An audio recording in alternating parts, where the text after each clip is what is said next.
More text messages from around the time of the January 6th insurrection are missing, conveniently, from a third government agency. This time it's the Department of Defense. Texts and emails from top Pentagon officials who would have been in charge of mobilizing the National Guard, including former Defense Secretary Christopher Miller and Army Secretary Ryan McCarthy, but also other more controversial figures like last-minute Pentagon appointee and Trump loyalist Kash Patel, former Pentagon Chief of Staff. According to a federal court filing, the Pentagon and the Army said that when an employee leaves the Pentagon and turns in their phone, the phone is wiped, and text messages from around the attack were, quote, not preserved and therefore could not be searched. The government watchdog group American Oversight sued for the records and is asking Attorney General Merrick Garland to open an investigation into the Pentagon's failure. Senate Judiciary Committee Chair Dick Durbin has also called on Garland to investigate wiped texts from the Secret Service and the Department of Homeland Security.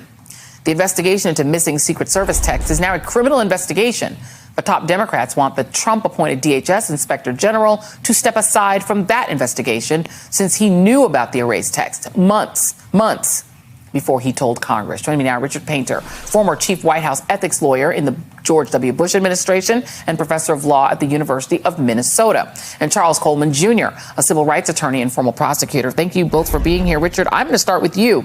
Michael Beschloss has said, and I once thought an 18-and-a-half-minute gap was a big deal. Important to strictly enforce all existing U.S. laws requiring preservation of presidential and other federal records, essential if we want to keep our democracy.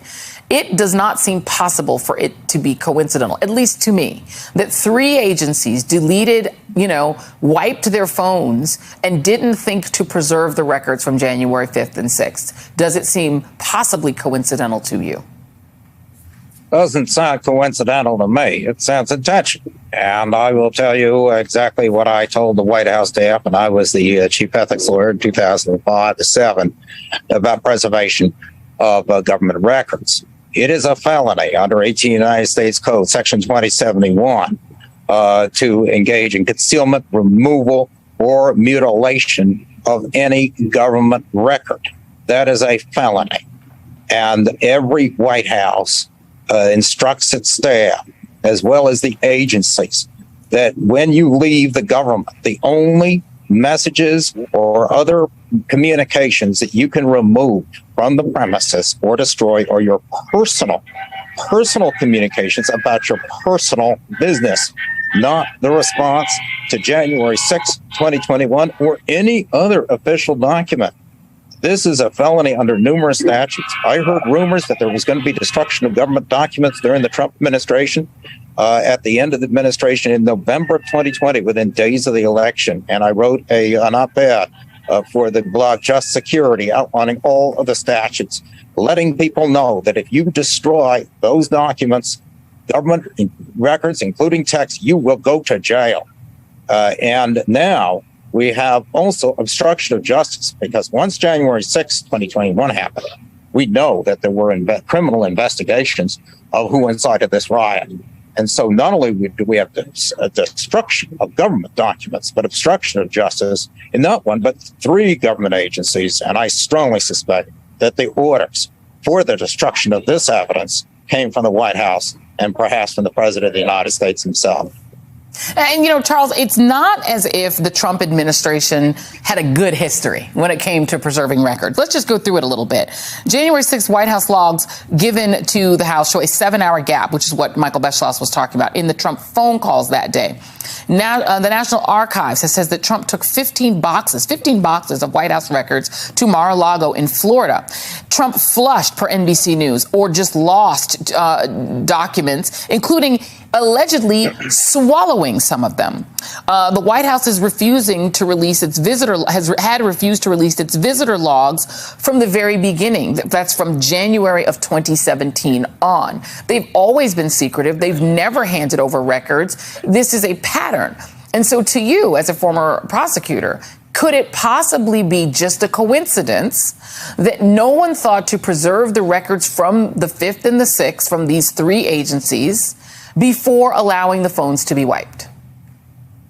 Well, Joy, I think the more that we look at this, it becomes increasingly obvious that it's not likely to be coincidental nor accidental that you have three agencies now where these messages are missing from the same time period. This certainly appears to be a very intentional effort. And I think that in many respects, it's a gamble that officials were taking because in most cases, prosecutors are not necessarily going to pursue something like this under normal circumstances. Had January 6th not happened and certain records been missing, it is not likely that the DOJ is bound to open up a huge investigation in terms of trying to ascertain the intentional destruction of certain records. But because January 6th did happen, now you have something that is monumental and historic and of such a huge magnitude that the DOJ is almost compelled to look into it vis-a-vis a criminal probe. And so I think that's the issue here is that normally something of this nature, even though it is criminal, might not rise to the level of getting prosecutors' attention.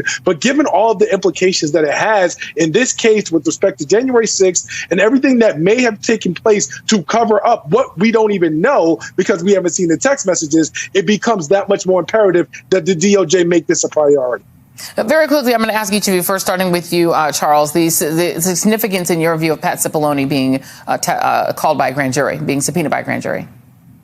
Well, it doesn't look good for Trump. I'll tell you that much. I think that it's very clear that the DOJ is focusing their efforts on trying to identify as much as they can people who have direct knowledge of Trump's actions, his thoughts, and can give them as much information as possible. It does remain to be seen, however, how Cipollone will cooperate with this grand jury subpoena. Remember, when he testified in front of the January 6th committee, there were a number of different provisions that helped him avoid executive privilege and other things of that nature. Without those things in place, it's not clear how he's going to respond to the subpoena when he actually shows up. Richard Painter, I mean, what do you make of the ethics of his need to be subpoenaed in order to turn over information about an insurrection against our country? Well, it is abundantly clear that the White House counsel has no privilege with the president that can't be waived by the Justice Department. We went through that with President Clinton. So there's no attorney-client privilege here that can be kept secret from a grand jury. And there's an obligation here for him to testify, for the White House counsel to testify truthfully about what happened. And I believe he will. He repeatedly advised President Trump not to engage in insurrection and sedition up to and including January 6th. President Trump clearly ignored that advice. And that is going to be admissible evidence against President Trump in a criminal trial. He is not President Trump's personal attorney. He is an attorney for the United States government for the office of the presidency.